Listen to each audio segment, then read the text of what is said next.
Votre programme avec UIMM 89, la fabrique de l'avenir. Je suis organisatrice de l'événement Migène Plage. On essaye de varier à chaque fois, chaque année, les différents sujets en termes d'activité. Et cette année, on a des nouveaux intervenants qui sont issus du monde sportif. On a notamment Nicolas Villermo qui est vice-champion de VTT trial. Donc on a été chercher du double dutch, donc c'est des cordes à sauter où on a un peu des démonstrations qui sont assez spectaculaires. Donc le challenge de cette année, ça a été de trouver des gens sportifs qui font de l'initiation et de la démonstration. On arrive à notre 4e édition, on a commencé en 2021, on était sur la fin du Covid, donc c'était une organisation un petit peu plus complexe.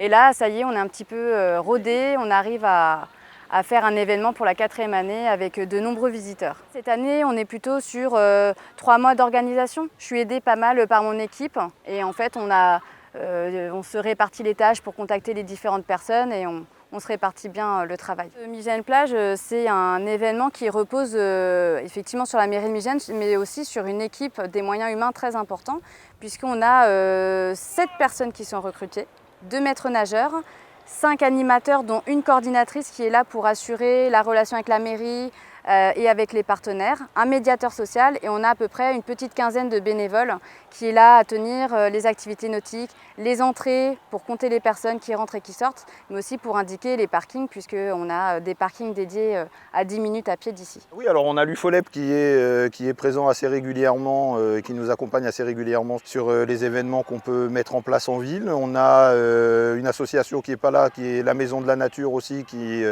intervient régulièrement, et puis d'autres prestataires qui viennent soit ponctuellement, soit avec qui on a entre guillemets, des conventions qu'on peut faire intervenir assez régulièrement. Alors on a certaines associations, dont Ride Plus par exemple, on a des animateurs qui est adhérent de l'association Ride Plus qui fait tout ce qui est promotion du skateboard. Non, généralement les bénévoles ce sont plus des gens que moi que je côtoie assez régulièrement avec les activités du centre social de la ville, donc qui gentiment viennent nous donner un coup de main et puis en même temps ça leur permet de passer un été agréable et de pouvoir profiter des installations qu'on a ici. En Edmonton, cette programmation elle est incroyable, il y a beaucoup de choses nouvelles. Il y avait des ateliers créatifs, artistiques, il y a beaucoup de culture, les stages où on peut apprendre à faire du breakdance.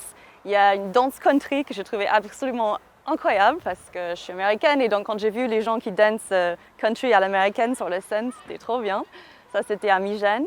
Et je trouve que la programmation, il est très très varié, il y a plein de choses et en même temps, c'est fait avec les prestataires locaux. Ça veut dire que les gens ils viennent de Auxerre ou Sens ou Migène même et c'est incroyable de voir autant de possibilités diverses et différentes qui viennent de pas très loin d'ici, donc c'est cool. Oh, il y a beaucoup de choses. Alors déjà, la baignade est autorisée depuis cette année, donc il est possible de se baigner.